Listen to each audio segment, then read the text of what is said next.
So I'm addicted to opiates and I'm addicted to alcohol, but I'm wanting to do something big with my life. And so I wake up one day with a hangover and I just do what the book said. And I just downloaded Headspace and it changed my life.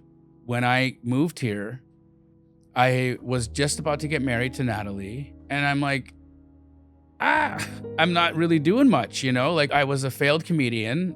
I worked for 4 years, but I didn't become Kevin Hart. So it showed me that comedy was a part of my journey and I needed it. But I remember I'm reading a book called You Are Badass by Jen Sincero. And she says in the book that everybody that she knows who's successful meditates.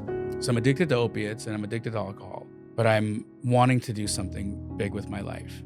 And so I wake up one day with a hangover and I just do what the book said. I just downloaded Headspace and it changed my life.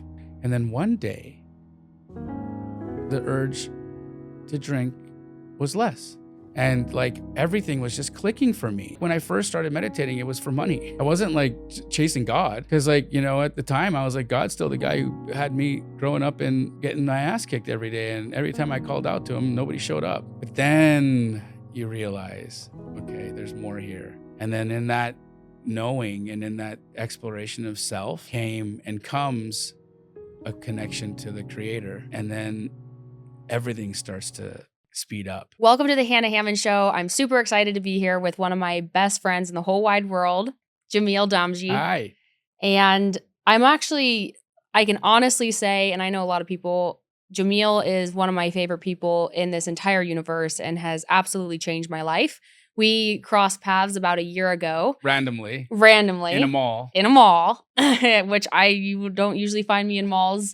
And me either. Yeah, right? He was asking everyone. I was asking people how they would make 10 grand in a week if they had to. Yeah. And my camera guy, Bobby, knows you. And so he was like, go talk to her. And I'm like, oh yeah, pretty blonde girl. I'll go talk to her. And you had like perfect answers. And then you had known me. I think you were following me already by that time.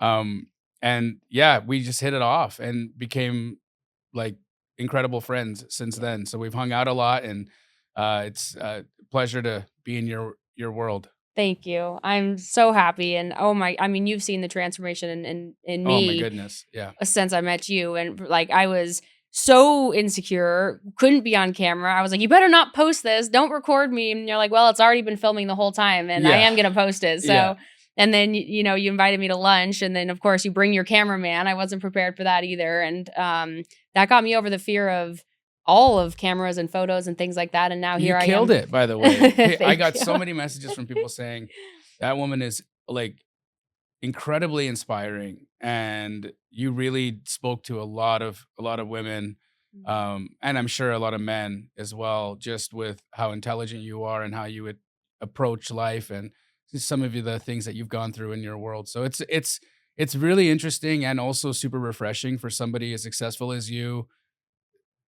to allow themselves to be vulnerable and to just share realities of what they've gone through and the things that are hard for them. There's so many people are just putting a facade up of, oh, everything is great. I'm perfect. Nothing could be better. I don't crack and I've never had hard times. I'm just this perfect thing. Mm-hmm. And who's that? No one. And so nobody can really resonate with that messaging or even if like you're only presenting the good things and you're not hiding the bad things, but you just don't talk about them, then you're not giving people permission to be fully themselves and fully real, right? Which when even our first interview, like not that little one in the mall, but our first like sit down lunch and we chatted, there was so much that you shared and that really I believe is important conversation pieces for people. So yeah. It's great. Well, and I didn't even know, like I didn't know anything about spirituality or real personal development or breath work or plant medicine modalities or any of these really, meditation and these really, really critical things that have a lot of which have helped you get to where you are. And for the audience, Jamil he's the co-founder of Keegly, which is a national real estate franchise. They have over 118 or around 118 locations nationally. He's the founder of AstroFlipping, which is the largest real estate wholesale training community in the country with over 4,500 students. He's done hundreds of millions of dollars of revenue throughout his companies. He's done over 7,000 wholesale transactions, one of the biggest, if not the number one wholesaler in the country. And he's just built an absolute empire from nothing and from a very challenging childhood as well, and different battles that you had to fight growing up, and then to build these incredible empires. And what's so impressive is not just that you've built such incredible companies and such incredible communities, and so many people look up to you and you help people make millions of dollars and achieve financial freedom, but you have done that through true healthy and balanced and through the mission of self-actualization and trying to reach your highest potential. It's not just, you haven't just been money hungry and you've had bad relationships and have had bad spirituality and bad health and all these things. Like, you have really been on this pursuit of reaching your highest potential and helping others do the same. And that's where me and you connect so well on too. And I've just, you opened my eyes to all those things that I never knew about. And now I have, like, you practice every single day. You have massive companies to run, and yet every single day you do a lot of time with breath work and meditation and all of these things that, and I'll let you share your story, but I don't think you would be where you are today if you haven't done those things. And a lot of people say that, oh, I don't have time to do those. But in reality, that helps you get to where you are. So, like, share your story and kind of where you came from. I know you know some of those struggles you had in childhood in particular, and then some of the things that you're working on today to continue to improve yourself and your businesses and your life. Thank you. Yeah, it's real. You know, I have not had a perfect experience here on this planet, and of course, childhood was super difficult. I grew up in Calgary, Alberta, Canada, beautiful town, and unfortunately, in the time that I was growing up there in the early 80s, they were struggling with identity. I would say the East Indian population, which is my ethnic background, was starting to come in droves into Calgary, and the people who were living there at the in the area that I grew up in were just completely shell shocked. They didn't know where all these East Indian people were coming from, why they were coming, and it was a culture shock for everybody, and they didn't want us there. And so, parents would speak in their homes, and then their children would overhear it, and there wouldn't be, it would be really terrible things that they were feeling and thinking. And so the kids would then come to school and repeat the stuff that their parents were saying, and take their aggression out on me and other kids from that community because of what they were hearing from their parents. So it's not really so much the kid's fault, and the parents were just ignorant, but to put it into context, my bully in elementary school is in prison right now for torture and murder. Jeez. So, like, that's the level of violence that I was surrounded by growing up. I was constantly being attacked, and then you become the attacker, right? It's a cycle. So I got to a point where I snapped and I was not going to take it anymore. And then instead of people bullying me, I became the bully. And it was just this thing that was happening in my world. And unfortunately, you kind of have to look at yourself and accept it all, and find ways to heal the trauma, find ways to forgive yourself for your parts in it, and move on. And so it was difficult for me to do that. I can't say that I did it with grace. When I first got into meditation, this is about a decade ago, I had already been through a financial collapse personally. I had made a bunch of money in the real estate market from 2002 to 2006-ish, that's 7. Well, hold on. So can we back up just for a second? Yeah. So what happened to you, if you don't mind me asking, like when you were bullied in school as a kid? Yeah. What were some of the things that they did to you? And well, there's a few instances that are pretty scarring. There was a one afternoon, they had this bike stand in our school, like most schools do, where kids will go lock their bikes up. Ours was kind of in this, like, in between two buildings, so it was a hidden, but there were windows from the classrooms that could see in, and I ended up getting beat up and pulled into that bike area, and then they chained me up. They chained me up in there from the end of lunch until after school. I sat there chained up to a bike rack from like noon till 3:30.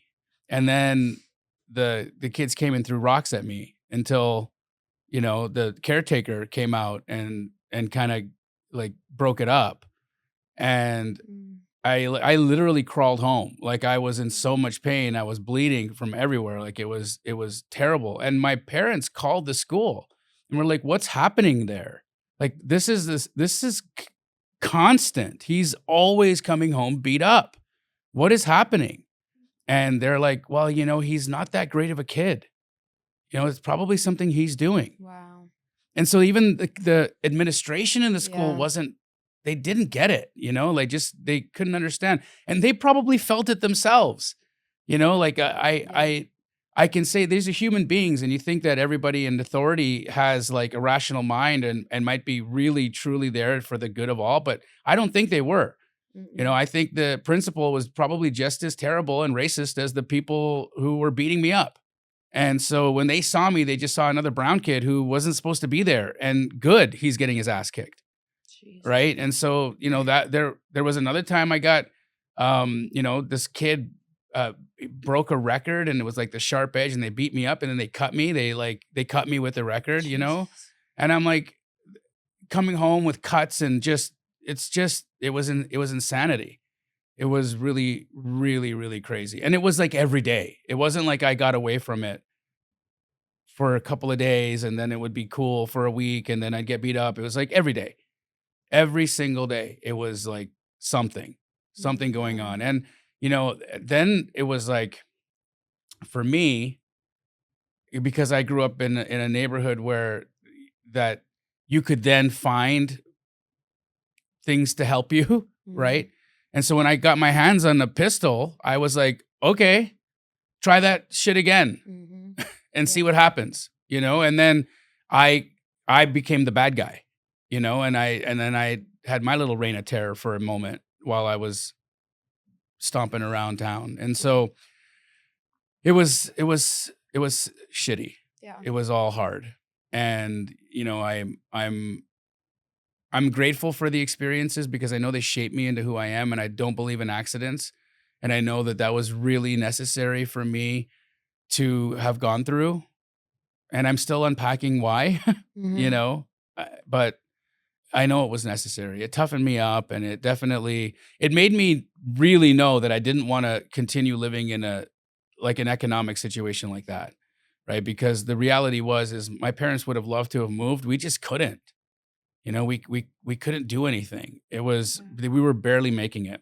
My mom and dad both worked so hard. My dad went to work 6 days a week, 12 hours a day, shoveling gravel at a truck stop. My mom was a data entry operator for her day job, and then she went and she would take a bus to a meat packing factory where she'd work a second shift. Jeez. And my sister and I were raising ourselves. So we were what they called latchkey kids. We had a key to the house, and we would leave when we left, and we'd come home when we come home.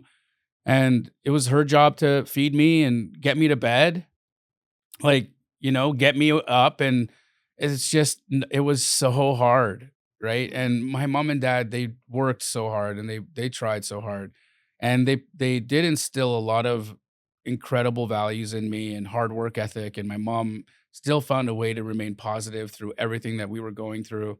And so I do credit my mother for having a positive outlook in life, and for my resilience and toughness that I continue to have. That's 100% my mother. And we have a beautiful relationship still. I'm so blessed that both my parents are still alive. My mom's 82, my dad's 80. And I just spent Thanksgiving with them. They're just incredible humans. And I'm grateful for all of it, Yeah. right? Even the tough stuff. Right. Yeah, because it has such a huge impact on who you become, and it does become the biggest blessing because, I mean, sh- show me someone that's in a lot of pain, and it's someone that was handed it all and had this cherry cush perfect little Yeah. life, because it's a different level of depth and empathy, and there's no why to really push them to get curious and ask the questions and go deeper inside of them and try to push the human potential because they don't have that incessant desire, that survival need. And so were you, I know for me, because a lot of scarcity mindset, a lot of, kind of lack of parenting, couldn't control my environment. Those types of factors growing up really drove me to wealth. I was like, I need to be wealthy. I need to take care of myself. The reason we don't have anything and the reason I'm not happy is because we don't have money. So I was really young and wanted to build wealth from a young age. Were you kind of similar to that, or Big time. okay? Yeah. So I started getting really industrious early. Like I remember, it's terrible, but I was in detention in middle school, and it was a bad detention. So I had to be there like into the evening. And and I was in the office for it, right? And the people had already left. Like, imagine that. Like administration's gone, the secretaries are gone, and I'm still there in detention at like 6:30 in the evening. And I wasn't allowed to leave until I think after the basketball practice, when one of the teachers who was like signing me out was going to make sure that I was there, sign me out, and then I was done my detention. Well, I hear a printer going, right? And I'm like, so I'm looking, and they're printing report cards. And I was like, oh, yes. Because there was a whole box of report card paper, like the paper they would print all of our report cards on. And so I picked up the box and I put it outside the school. And then I went back and I sat in my detention seat until my detention was over. And then I was let out, and I went and I took that box home, and I sold fake report cards What? all through middle school and high school. Yeah. I was the guy that if you screwed up in class, it was $100 a page Wow. for a report card. And the report card was usually like 3 pages long. And so every client was like $300, and we had 4 report cards a year, and everybody knew that I was the report card guy. That's So amazing. it was terrible. I mean, but it was like my first little hustle. And how old were you? Well, I started in middle school, so I would have been like 13, 14. Jeez. And it went right into high school. Here's the worst part. So I made myself report cards too. And I end up getting expelled in the 10th grade for a fight. Like my first week of the 10th grade, I get into a really bad fight, and so bad that they expel me. They're like, he can't come back. And I have a meeting with the superintendent of the Calgary Board of Education and my father. Jeez. And we go to the superintendent's office. It's in this like administrative building that's not on campus. It's like this other building kind of thing. It's this whole like scary, where all the scary people are. And we go, and my dad's got conviction in him, he's like he's gonna tell them, like, how could they expel such a good student, and I'm not really thinking about what he's gonna do when we get there, but he like brings out all of my report cards, and it's like, this guy is a straight A student. Like, how could you just expel him? Why don't you give him another chance? And the superintendent's looking at it, and her face just kind of crinkles. And I know at that moment, I'm like, I'm screwed. And she goes and opens my file, and she's like, sir, I'm really sorry, but none of these are real. Oh my God. These are his records. And my dad just looked at me, and I just put my head down, and I'm like, I'm done. Like, I didn't know what else to say. I couldn't say anything. I just had to own it. Wow. And so, yeah, needless to say, they didn't let me back in, and I had to do summer school, grade 10, 11, and 12, so that I could graduate on time. Jeez. And I did. I did graduate on time, but yeah, that ended kind of Yeah. I still made fake report cards after that, but I stopped using them. Yeah. Yeah, because you were busted. Yeah. So, okay, that's so funny. I didn't know that story. Yeah, that's a fun one. I bet you there's somebody who will watch this right now and be like, I got one of his fake report cards. I know. Because like, if you wanted to have a good summer, you had to. And then the other thing too is, if you got one, then you have to keep buying them. Because they would list all of your grades from the last semester on this next Smart. on this. And so like, if I got you first semester, I got you second, third. Even if you did better, you still had to come to me, because like your first semester grades are there, and you fake those. So you gotta do the whole thing. Yeah. So it was great. It was a racket. So how'd you shift from selling fake report cards to getting into real estate? Well, I got a job. So I went to college, and I did really well in my undergrad degree. I got a bachelor's of science in physiology, and I wanted to be a doctor. That's like the Indian thing to do, Mhm. right? Like you get out. I mean, we have a mutual friend now that you introduced me to that's an Indian doctor, Mhm. and like Dr. Gupta will tell you, that's just what Indians do. That's how we win in life, Yeah. right? So that's why you see so many Indian doctors, because that's our parents. Our parents' dream is for their kid to be a physician, and all of us want to make our parents happy. Mhm. So I do really well in my undergrad. I write the exam to get into medical school, and I don't get in. And I do really well, but I just don't get in. And it's interesting. Like, I have a cousin, we both share the same last name, and he cheats off me on the medical school entrance exam, and he ended up getting in, and I didn't get in. And I'm like, what the F is going on here? And I'm so upset by this. Like, I'm devastated because I put all my eggs in this basket. And this was like my ticket out of poverty. This was my ticket out of this, hellish neighborhood and this terrible life that we had to live because of economics. And my parents wanted more for me, and I wanted to give them more. I wanted to do stuff for my parents and retire them and love on them back because they love me so much. And now I couldn't do it. And one of the things though that happened in that when I didn't get into medical school is I actually came to a realization that another person got to decide for me what was going to happen. I outsourced my agency to somebody else. And that was the problem. Mhm. Is when somebody else, who knows what it was about me that the guy who rejected my application didn't like. Maybe I looked like somebody he didn't like Mhm. growing up. Maybe he was in a bad mood that day. Um, Maybe him and his wife got into I don't know. Who knows? But Mhm. that's humanity. That's just like that's what happens in real life. People have shit days and then they take it out on people, and those decisions can completely change the trajectory of someone's life. Yep. And that's what happened. But it was the best thing that ever happened to me because had I done that, I would have been a crappy ass doctor right now, and probably would have lost my medical license because I didn't want to be a doctor. Mhm. I wanted the money, right? Yep. And so the that situation leads me into entrepreneurship. The girl I was dating at the time says, I have a friend, and her sister has this media company. They build websites and stuff. This is like early 2000s, and they need a sales guy bad, like they're hurting, and they need somebody to come in and you're really good on the phone. I'm sure you could help them out. You kind of need the work. You just got released from jail. Like you could Mhm. probably do something here. You're not really hireable. You know, your medical school dreams are gone. Like why don't you give it a shot? And so I do. And in the first week that I was there, I sold more websites than they sold all quarter. Wow. And so I was like, "Hey, I'll stay here and I'll kill it, but I want half the company to do that because I'm not doing this for like a wage." And they kind of were in a spot where they were like, "Dude, whatever. Like Mhm. we're going to go bankrupt and out of business if we don't get this. So sure."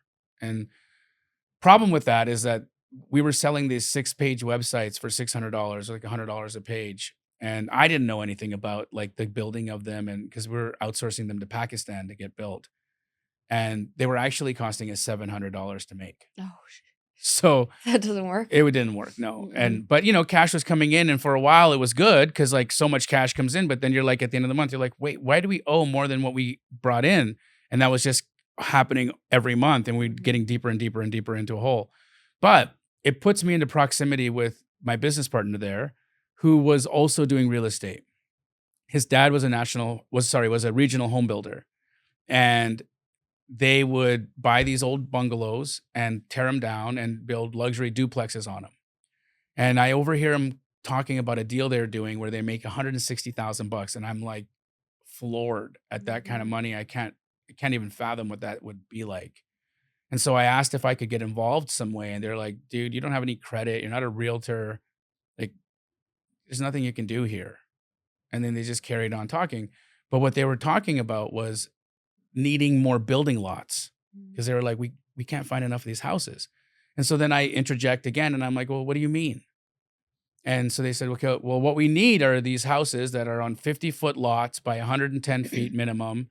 They got to be zoned R2 and they got to be in these areas of Calgary. Mhm. And if you can find something like that, we'll buy it. And so I'm like, okay, cool. Thanks. I walk my dog the next day and I actually live in one of these neighborhoods. I live in a basement suite rental in one of these neighborhoods. And I see the construction going on all around me. I hear it like it's there. It's really, it's almost impossible not to notice it. And I'm walking by a house that's for rent. Now I had tried to rent it like 3 months earlier, but it was like $200 a month too expensive for me to live in. And so that just kind of tells you where I was economically at the time. Like $200 decided where I lived, right?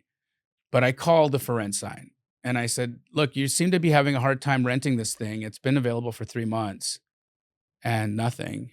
Would you sell it? And her answer was, for the right price. What is that? 350,000. Okay, thank you. I'll call you back. And so I, scurried to the office and I talked to my business partner. And I think this was like the moment God winked at me, because there were two ways I could have asked the question. I could have gone to him and said, hey, I can get this house right here for $350,000. What do you think? But I didn't do that. Mhm. I went to him and I said, here's an address of a lady who wants to sell her home. What would you pay? And he was like, 400,000 all day. Nice. Yeah. And I'm like, got it. So now I don't tell him I can get it for 350. I keep that to myself. But like, I'm like, how do I find 350,000 bucks? Like, who's going to loan me money? And nobody I know has money, but I call all my relatives just in case somebody has a HELOC or something that they could help me out with. And now remember, I'm the guy who didn't get into medical school and got arrested a bunch of times. So like, they're like not really going to give me 350 grand, but I still tried. Right. And it was a no everywhere. And then I went to the Yellow Pages, which is how I was selling websites anyways. I was just cold calling out of the Yellow Pages, and I looked up the attorney section, and I get all the way down to the letter S. David Steed was the attorney who answered my call, and he didn't have a secretary. He was like, didn't have an ad. He just had his little number. He was like really fresh out of law school at the time, like a new lawyer. And I told him the problem, and he's like, oh, that's easy. He's like, that's called a skip transfer. Like, enlighten me. Mm-hmm. It's like, well, you just need 2 contracts. You need one where you're a buyer, but you have to make sure that on the contract you write your name and or nominee. Mm-hmm. And I said, okay, it's the same thing as assignee. In Canada, they use the word nominee. I'm like, okay, and then what? He's like, then on the second contract, you're the seller. And everything has to line up except for the price is different because you're buying it for 350 and you're selling it for 400, and your name is going to change on the second contract. You're going to be the seller on that one. It's like, and everything else has to be the same. So the closing date, the closing attorney, who I imagine is me. So you write my name there. And I said, okay. He's like, I'm going to email you the contracts, just print them out and see what you can do. And if it works, bring me the contracts here. I'll do my job. And if it all pans out, then I'll have a check for you at the end of a couple of weeks. Wow. And it worked. I got like Yeah. $47,000 and Jeez. change on that deal. And I was just like shocked. I'm like, whoa. Like for a guy like me in that spot, $47,000 could have been $1 billion. Mm-hmm. Because it shattered every limit in my mind in that regard. Like I was like, I didn't cash that check for like 4 months. Really? I was scared. I folded it up and I put it in my wallet. What? Yeah, and I would show people. And one guy was like, dude, that's going to expire. Like you have to cash that. Yeah. He's like, and you've folded it so many times, it's going to rip. Like go to the bank and go put that money in the bank, dummy. And I'm like, okay. So I deposited it. And I remember I bought a little, a GMC Jimmy, a little 2-door GMC Jimmy, a stick shift, because I was driving a piece of crap. And then I would just drive around. It was like 15 grand for the car. And the rest of the money I kept in my bank. I gave a little bit of money to my mom. And and then I just drove around town looking for rent signs. And I would get the newspaper and I would go to the classified section of the newspaper and I'd call all the for rents in the newspaper. And I just started wholesaling. and Amazing. it went bananas. And so that's how I get into real estate. And I do really well until I make the decision that I don't want to be a wholesaler. And we didn't call it wholesaling up there. The term wholesaler didn't become known to me until I moved to the United States and I started doing it here in Phoenix in Mhm. 2012. Prior to that, I just called it a skip transfer. Mhm. Like I didn't know what it was. I didn't know it was a thing here, that like people were teaching people and that it was like a whole business model. I thought I invented it. Yeah. Like, I'm like, oh wow, I'm the smartest guy in the world. Like I, figured this out. I called this attorney and Mhm. I got this thing, and what a neat hustle. Well, it wasn't really my invention, but it was great. And I know that God put it there for me because this is my path. Like it was, Mhm. I'm supposed to do this, and I'm supposed to help people do this, and I'm supposed. There's so many people in the office right outside of the podcast studio that we're in that whose lives I mentored, Mhm. from like Austin, the owner, to Thomas, his main guy, to almost his entire team. They were all my staff at Keegly once upon a time. Wow. It's like interesting just how many different people in the wholesaling space I've been able to work with and Mhm. do things with. And it's great. It's like it's such a blessing for me because so many lives are better because of it. So that's how I get into real estate. That's amazing. That's such a I always pay attention when I get goosebumps, and I got goosebumps. So you said you Yeah. made the 47,000 or Yeah. $50,000 check. And so that was like me. My first check was 36,000 Nice. from selling real estate. And I that same feeling. I was like, I don't know what to do now. What do I do? What do I do with this money? And how do I invest it? And how do I go make it more? And then but it's so exciting because it's like Yeah. the world is your oyster and you did it with minimal effort Yeah. in the beginning. So Yeah. but and then you mentioned you continued wholesaling, and then you had a financial crisis at some point in your career, Yeah. Well, right? the market turned in '08, right? Mhm. And I'd gotten myself into some creative finance deals, and they were over leveraged, and I couldn't debt service. Mhm. And so those were hanging over me. And then also I um so those were all like about to, bomb on me. But then also I there was a point where I was like, I don't want to keep being just a wholesaler. I want to do the work. I want to do the development. And so Mhm. I moved from single family homes to apartment buildings. Because what I figured out was that there was a market anywhere there was a development project happening. So then my eyes started piecing together those dots. And I would see all of these apartment buildings that were they'd have these big like signs outside of them saying luxury condos in construction. So they were converting all these old apartments into condominiums. And there was a handful of developers in town doing that. And so then I was like, okay, well, all I got to do is call the number on the sign and talk to whoever it is that picks up and ask them if they're looking for more buildings. And I did. And they were like, yeah, of Mhm. course. And I'm like, cool. So I just do what I know how to do, which is drive around town, look for handwritten for rent signs and call them. And that's what I did. Mhm. Started calling all these apartment buildings that had handwritten for rent signs and started getting apartment buildings under contract. Wow. And I would make 100 grand every time I'd flip those. So it was like standard 100,000 was my fee on an apartment building, and developers were happy to pay. But there was this one guy, his name was Dominic. He was this little dude, maybe like 5'5", chubby little guy. And he's the developer, and he wants to meet me. He's coming in from Monterey, California. And he's like, I want to meet this guy I bought all these buildings from. Like, who's this little hustler? And so I'm like excited, but also a little nervous. And he pulls up in a Phantom. Mm. I'll like never forget it. And the girl that he was with was like, like just, Oh, thank you. she's just like stunning, right? I'm like, oh, that's how you do it. Okay, got it, right? So I'm like this little dude, and you got to do that. You got to be this guy, right? Yeah. So then that's what I decided. I'm like, I'm not going to sell these. I'm gonna do the project. So then I get my sister in, and I'm like, hey, do you want to do these with me? I can't do this by myself. I need help. And she's like, yeah, of course. And so my mom and dad get involved because I don't have, credit, but my parents do. And so they helped me get construction loans, and we buy 4 buildings. And all the money that I made wholesaling, I put down as down payments. And the credit crunch happened, and then all those banks, they were able to just change the terms on the loans. Wow.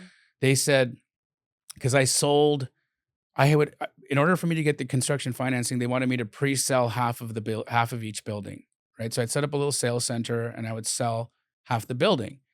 And people would come in, I'd show them the plan, and like, these are the finishes, this is what we're gonna do, and if you want to buy one, you have to put $5,000 deposit down and sign a purchase contract, and then we give it to the bank, right? So it was it was easy. And the market was going up, so there were also speculators like putting down $5,000 deposits. It was a whole range of people, right? Speculators to like end buyers, all the things.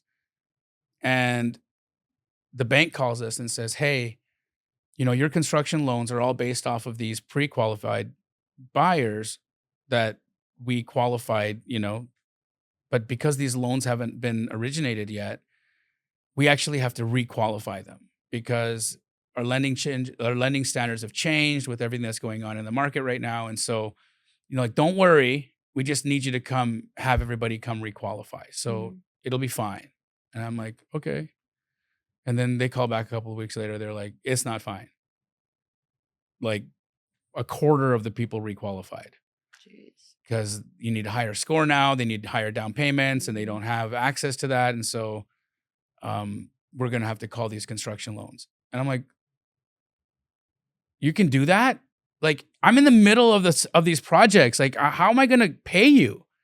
They're like, try to sell them. I'm like, who's going to buy them?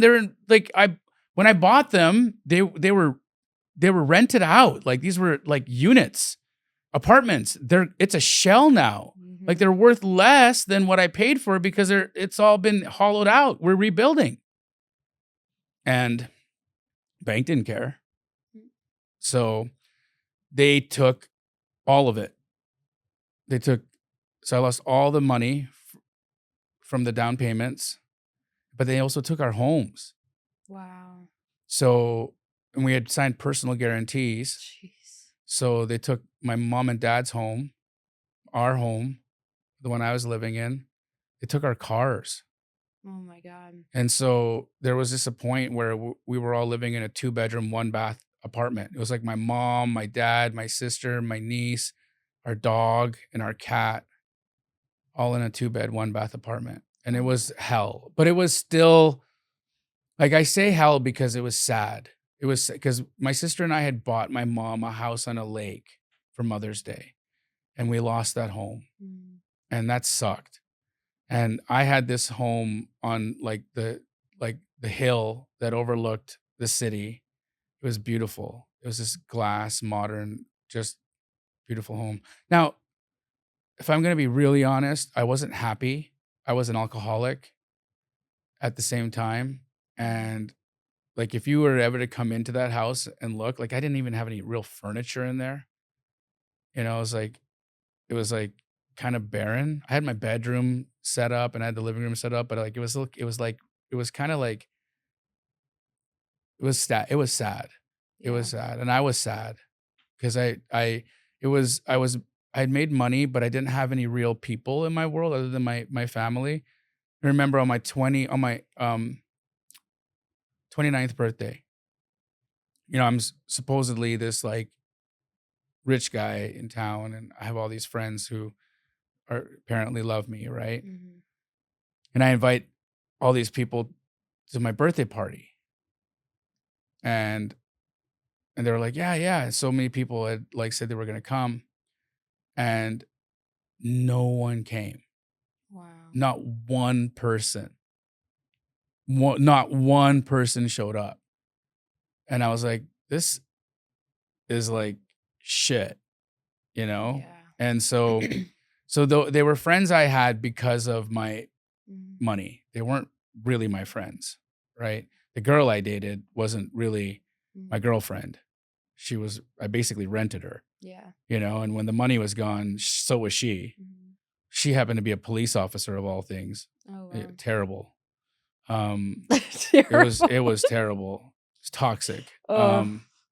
Yeah, and let me tell you another thing. Like looking back behind the things, because I was like a kind of a street kid, so like dating a cop was kind of like a like I was like, haha, Mm-hmm. you know. But like cops aren't what we think Yeah, they're either. very traumatized people. They go through a lot of shit, and what goes on behind the scenes, they're a lot of times worse than the criminals that they're locking up. Mm-hmm. So just saying that, you know, for all those people like that have these like judgment attitudes, like they're better than other people, or they may be judging me because they're like, oh, he was arrested. It's like, listen, those motherfuckers who arrested me, now that I know, seen behind the curtain of what goes on, they're no better. Yeah. But anyways. Yeah, I dated someone in the law enforcement as well and had a very similar experience. But you know, it's like everybody. There's some really good people out there, and there's some really I don't bad want to paint people. it like that. Yeah. There's some great I'm sure there's some great law enforcement people. Yeah. You know, actually, I'm friends with the deputy chief of police of Scottsdale. Oh wow. And he's amazing. Yeah. Yeah. Yeah, Like, there's some good ones for sure, all Yeah. around the board. But there's, you know, I think, and that's what we talk about, and we'll say it'll be a good segue into the personal development and meditation and connection and all those things. Is so many people have so much trauma, whether they know it or not, and that carries on to their adulthoods and carries on to the decisions that they make every single day in their lives subconsciously, from things that have been instilled in them or experiences that happen to them, or not feeling seen or heard or protected, or being abused, whether it's emotional abuse, physical abuse, sexual abuse, having lack of food or shelter or finances, or just loving touch and loving parents who are there to provide and protect and to truly love you. And like all these things create traumatized children that just turn into traumatized adults that just have addiction problems, whether it's work addiction, money addiction, sex addiction, food addiction, alcoholism, drugs, or any of those things, or severe relationship issues, you know, people who can't have healthy relationships, disease, internal health issues, whether it's mental health and depression, anxiety, which I've suffered from a lot, off my antidepressants for almost 2 months now. Yes. Thanks Incredible. thank you. And then, and physical disease too. And so, but we're not taught these things. Like I didn't know what trauma was, or what meditation was, or what any of these things that have truly impacted my life were. And we don't know unless we really seek them out and question, and not just keep doing the same things that we have always done, which is what most people do, because that's what's easy, that's what's familiar, and that's all we know. Where you get addicted to it, Mhm. the status quo, right? Your body produces, like, you know, if you ever know those people that like they just tell you about all the miserable things going on, like, and how hard it is for them. Like, it's like, oh my God. So there was a guy here in Phoenix, I'm not going to say his name, but his wife passed away of cancer. And, you know, the first time I ever meet him, he was like, hey man, nice to meet you. Within 30 seconds, he was like, my wife died of cancer. And I was like, oh my God, I'm so sorry. I'm really sorry. Like, oh, terrible. He's like, yeah, I got 4 kids. Oh my goodness, dude, like, let's be friends, you know? And like, I'm like, I've become kind of become in this guy's world. And, you know, it's not that like, he was really nice in some ways, and then other ways that he was flawed, like everybody. But he would do shady stuff in business, right? Like he'd sell a house he didn't have under contract so that he could take your EMD. You know, like, and he would have you deposit the EMD directly to him, and then the deal wouldn't be real, and then the EMD would be cashed, and he's like, sorry, I'll get it to you later. I'm like, bro, that's not how this works. Yeah. You know, or he would have something under contract, and there was like, you know, there was always a thing going on in the deals. And then when you would call him out on it, and you'd be like, dude, like, I'm gonna smack you, you know? And then he'd say, my wife, she had cancer, and I gotta take care of these kids. And it was always the same thing, right? And he was addicted to the pain of the cancer. He was addicted to the story. And then his kid gets cancer. And, you know, it's all over Facebook. My kid has got the cancer, and my wife died of the cancer, and now the kid's got cancer. And it's just like, everybody, you know, I need you. I need the sympathy. I need the like, you know, I need that. I can't, like, he's like, he needed the juice from everybody's sympathy. It became his drug. Yeah. And then he died. Not the kid. He died. Yeah. And he just like brought it all on himself, like like he was such an example of of how you can like totally F yourself Mm-hmm. in that frequency, because your body produces chemistry that's in alignment to that frequency.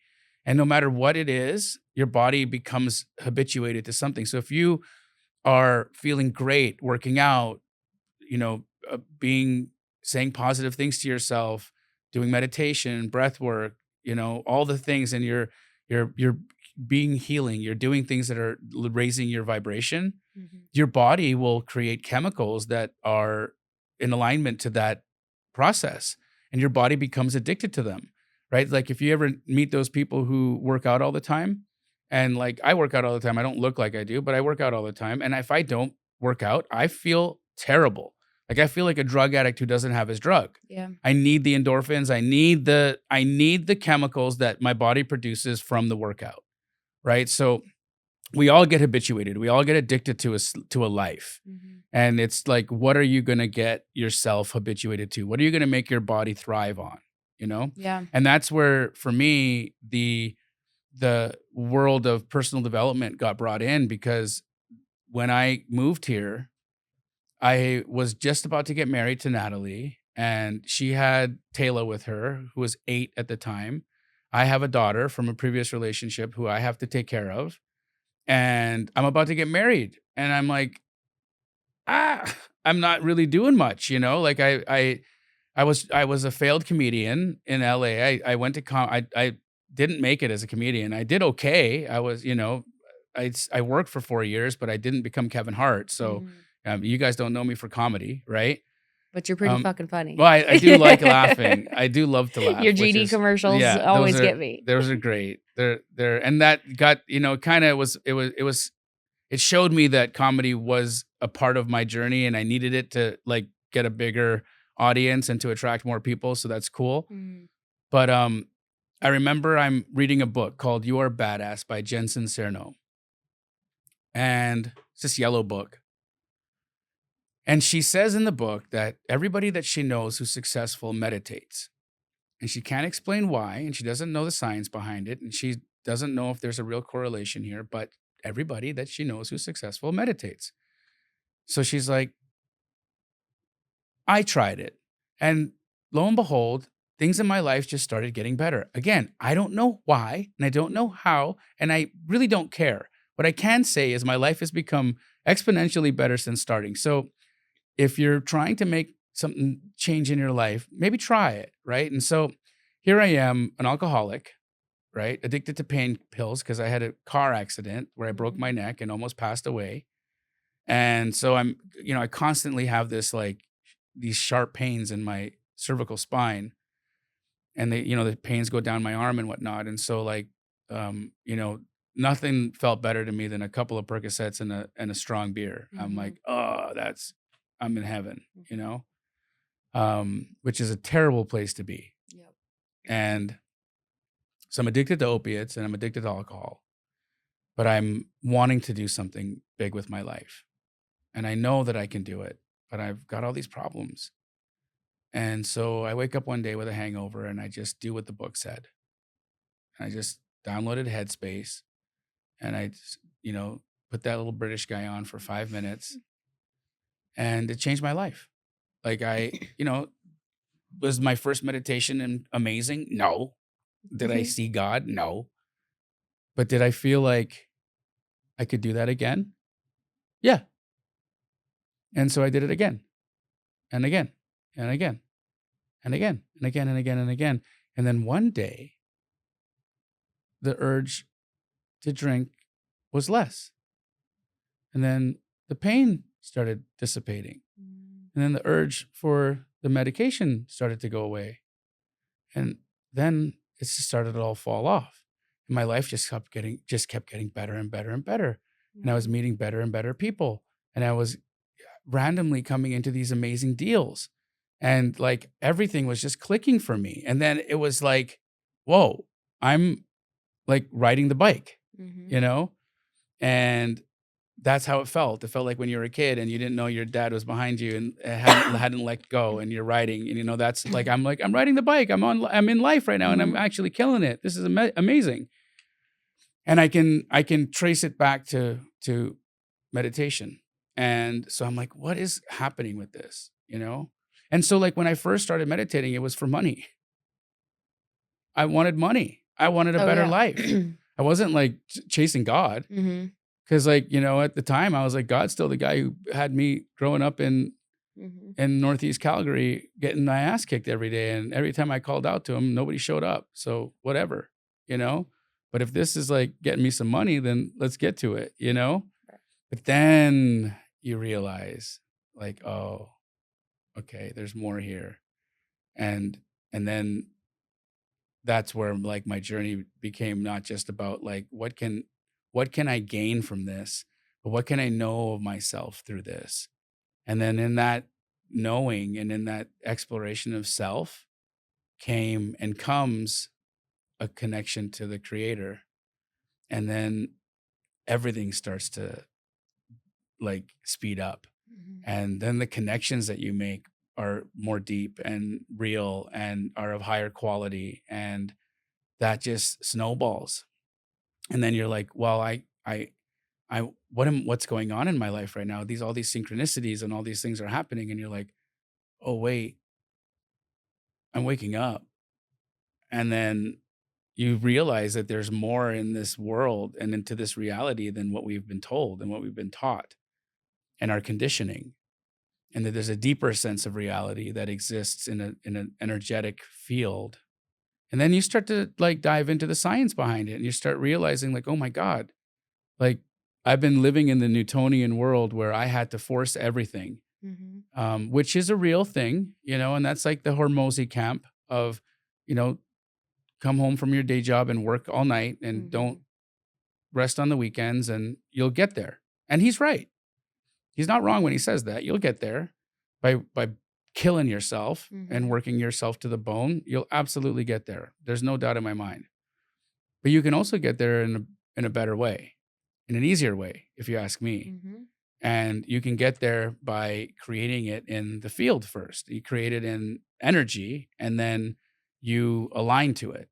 And it's just amazing how much less it requires of that. What it does require of you though is going in and really, really, really looking at what's happening, right? Because there was a time in my life where so many achievements, right? Television show, Astro's blowing up, my socials are blowing up, I'm making more money than I'd ever made, and my neck re-breaks, and my wife leaves, and I'm like, all the things that I thought were important to me, the labels I put on myself. It was like the analogy I think of all the time is like a Christmas tree. You're a Christmas tree in a living room, and you got all these ornaments, and all the ornaments are my achievements. Like a TV show, I got this, I got that, I got this. 7,000 deals, whatever. All the little ornaments, right? You just listed off a bunch of them when you were introducing me. Those are all ornaments. But, along comes a gust of wind and shakes the tree, and all the ornaments fall off and they're shattered on the ground. And then you're standing there naked, and you're like, none of these things matter because I've been pretending to be this thing that I'm not. Right. And then you go deeper again. And then, there comes an even more beautiful, fulfilling unfoldment. But it all comes from like stripping away of these like false things, these concepts and these ideas of ourselves that we put on ourselves. And they're just ways to identify the ego. It's just ways to reconstruct and re-identify what is our ego, your Hannah-ness and my Jamil-ness, right? But like, and the reality is that we're just like in an energy soup, and that's what's happening. But we just have these because our brain is reducing so much information it's getting to like, we're seeing so little. And so then I just think that, oh, this is me, in this body. And the thoughts, these are me, when it's actually not true. Yeah, it's astonishing. I mean, you're the one that introduced me to Joe Dispenza, and I've been reading all his books. I'm rereading Supernatural right now, and The Law of Attraction. Have you read that book by the Hicks? Yeah. Yeah, and just learning about the science behind it all and how we know nothing. We know so little, and there's so. I mean, the universe is insane. It's so complex, and it's so true how these things completely transform your life and how things start to flow easier to you. And my whole life was always forcing, I'll just win by sheer will and outworking and more hours, and everything was a force, Newton's law of, Hmm. and now that I mean, what kind of started my journey, that the universe started coming to me with it because I needed it, like the medicine is calling type situation. And Yeah, it was really interesting with you because you were definitely there. There were messages trying to get to you, yeah.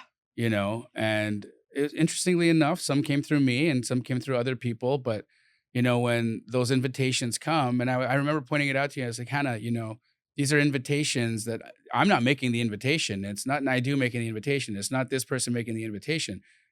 This thing needs you. This thing is Mhm. calling you, and it's not my business, and it's yours, but I'm the messenger here in this one instance, telling you that something's knocking at your door.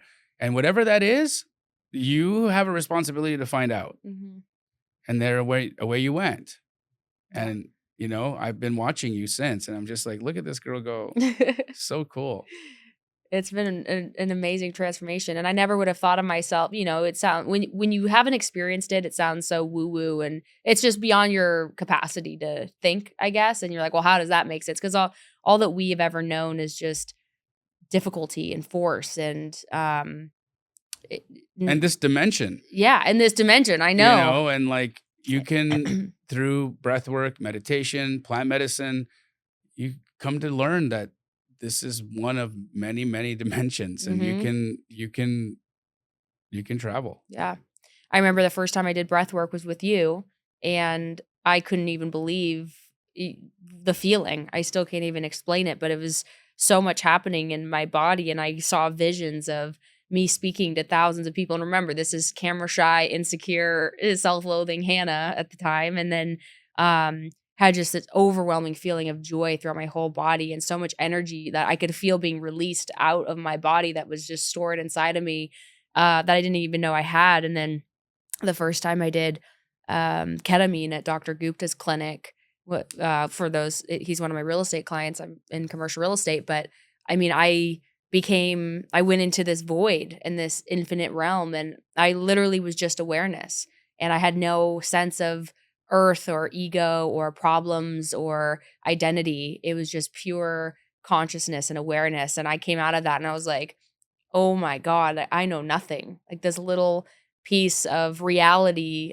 that we know it to be is so minute. And it was so amazing to go into a place where you can create and you can exist without any thoughts Hmm. or without any problems or without any ego or attachment or pain or anything. And, and then I've had crazy transformational journeys on psilocybin where I realized how much pain was in my body and how empty I was despite every wealth achievement that I ever accomplished. It didn't fill those holes inside of me or make me feel fulfilled. And Yeah. that's a lot of what, called me to this type of Yeah. work. The And yeah. psilocybin's interesting because it's like one of those medicines that I think gets misused a lot, like Mhm. by young people and whatnot, because they like don't understand it's ceremonial, Yeah. and you got to do it ceremonially with the right people, and setting is incredibly important. But it was really big in my journey for healing the the breakup, because in one of those sessions, I got to experience my marriage from her perspective, Mhm. and I'll tell you what. I mean, I bawled my eyes out because I got to feel her pain and what she went through. And, it was so healing because when it was over, I remember talking to her the next day and I said, I'm so sorry. I'm so sorry for all of it, you know, and then, you know, when I could meet her there, like we're the best of friends now. You know, Mhm. like legit. She's like one of my best friends and will always be. Like the romantic relationship isn't the requirement for us to know each other. Like the love and the kindness and the care and the empathy and the just I got you and I know she's got me, you know? Yeah. And that's my ex-wife, Mhm. you know? And how many people out there have that kind of a relationship with an ex that they were married to for 10 years, you know? That they'd say that this is the best human being that I know hands down. Like it's rare, but like the medicine was helped me do that, Mhm. right? Because I got to see the purity of where she was coming from. Yeah. And so, you know, people they judge it or sometimes they just don't understand it, you know. But I believe that psychedelic therapy in the future is going to be incredibly important for people in Yeah. freeing themselves of so much pain Yeah. and so much nonsense that media and our conditioning and trauma has put on us. And people with PTSD, people with addiction, depression, ADD are coming out healed Mhm. from these psychedelic journeys. And even the FDA is starting to really look at them and approve some of these for these off-label uses.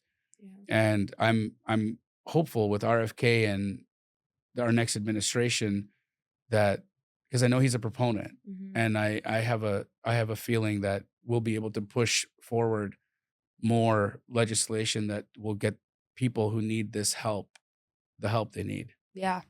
I'm excited, and I think of course, it has to be used appropriately, and it is a ceremony, and I've always done it with a shaman, and there's the whole process behind it, and it's different than doing mushrooms with your friends in high school. You know, Mhm. it's very, very, very different.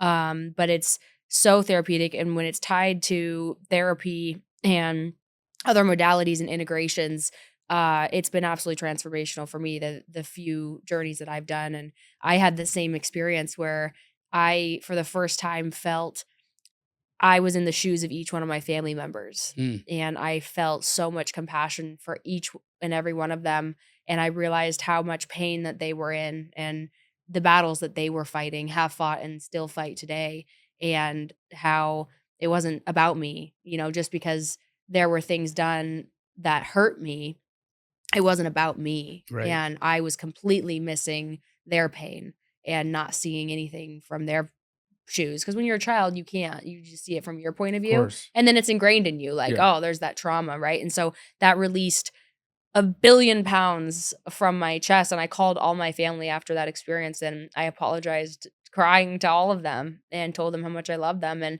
it was like a year more than years of therapy could ever do, and then but mixed in the integration with the therapy Sure. is so critical, but, it was very transformative to me, and yeah, I mean, just over this past year of being on this journey, I've gone from highly depressed, anxiety, addiction, high ADD, ADHD, and now I can say that, I mean, I don't take any medication anymore.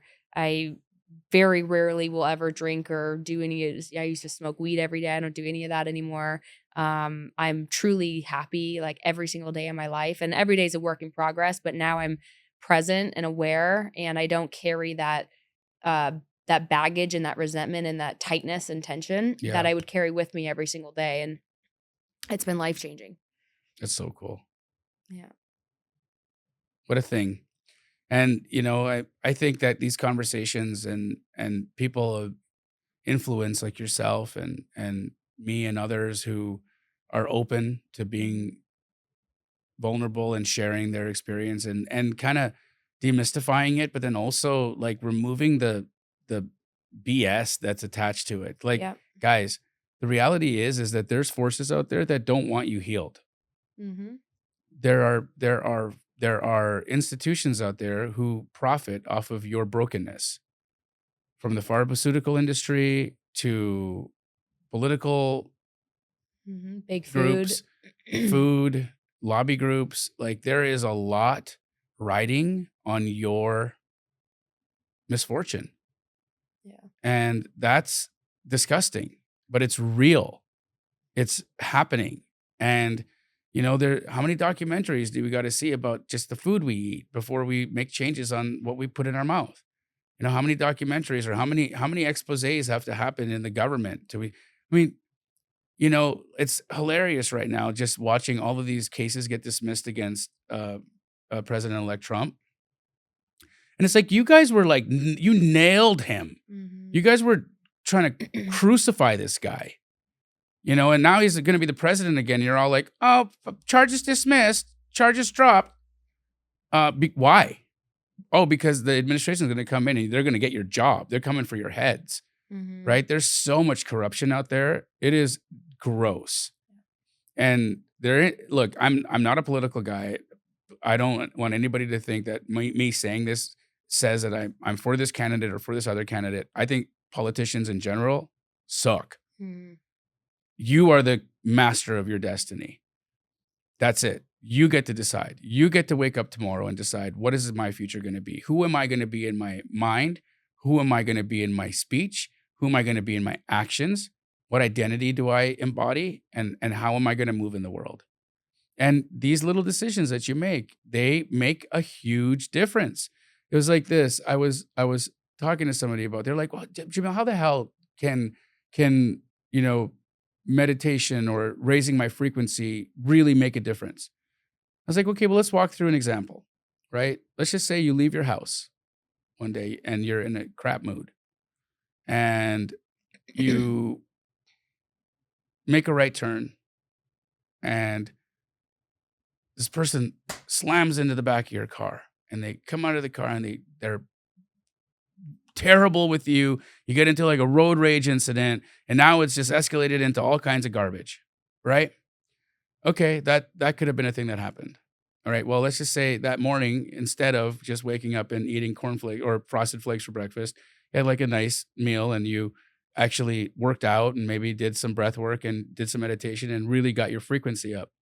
And then you make that right turn and that person slams into the back of your car and they come out all attacking at you and you actually bring them down a level. And then they're like, I'm really so sorry. I don't know. And then they just share with you what's going on and that they really didn't mean to do this. And like, now it's not a big thing. Mhm. Now you've made a positive effect on this person. Now the accident was going to happen. But how you responded to it completely changed. And in business, it's the same thing. Mhm. Like, say you're doing lead generation and you're in a crap mood. And the way that you're talking to people is reflective of how you feel. And your shortness and your tone and everything is an energy is being presented that is creating friction on the other line. Whereas you could be in a completely different vibe, making those same calls. And what's interesting is the people who like resonate with your vibe, with how you are actually like vibrating at that moment, those are the ones who are going to answer your calls. Mhm. They'll be the ones who are like, oh, I'll pick up this call today. And that could lead to a massive deal for you. But people, they're like, I can't see tangibly how this is going to help me. So I don't have time for it. Like you had said Yeah. earlier in the podcast. My friends, it's not about how much time you don't have time not to do it. Mhm. Like you are spinning your wheels out there on an ice rink because you can't create the traction that you need in your life because you're looking for it outside of you. Yeah. And the moment that you realize that it's all in you, everything changes. That's where the road meets the rubber. Yep. And when you meditate and do that practice, you can create whatever life that you want. You go in there and you build. And Law of Attraction book calls it going to work in your workshop. And you, throughout the day, you collect data of everything that you like. Like maybe you see a house that you really like, or you see a relationship that you really like, or aspects of it. You see a body that you really like and would love to have. You see a lifestyle that you'd love to have. You see a personality, way of being that you'd love to have. And you start collecting these data points and you go do 20 minutes a day in your workshop of meditation and you create what you want in your life and you manifest that. And she says that the law of attraction is at play whether you know it or not, Mm-hmm. right? You're everything in your life you're creating. everything. All of us are. Consciously or unconsciously, right? Exactly. Yeah. And so she said, if you're focusing on what you don't want, you are attracting that. And so if you're like, I really don't want to get sick, I really don't want cancer, I really don't want this, like you are attracting that into your life. Or if you're like, I really don't want this cold call to hang up on me, I really don't want them to tell me to fuck off or whatever, you are attracting that into your life. And so the importance of always creating what you do want in your life, and that naturally will resist and repel what you don't want. But so many people get so caught up on the things that they don't want, the things that they're afraid of, the things that they can't do, whatever their limitations are, whatever their problems are. And so they'll just continue to attract all of that into their life. Yeah, it's just fear, right? Yeah. It's the frequency of fear, and it's buying into the notion that we're separate. Mhm. You know, and I think that's one of the things that when you really do wake up, you realize is that, oh crap, you're connected to all of it, like everybody and everything. And that's incredibly powerful and also super scary, because if you're an asshole and you're doing wrong out there, well, energetically, the people that you're doing wrong to know it Mhm. for real.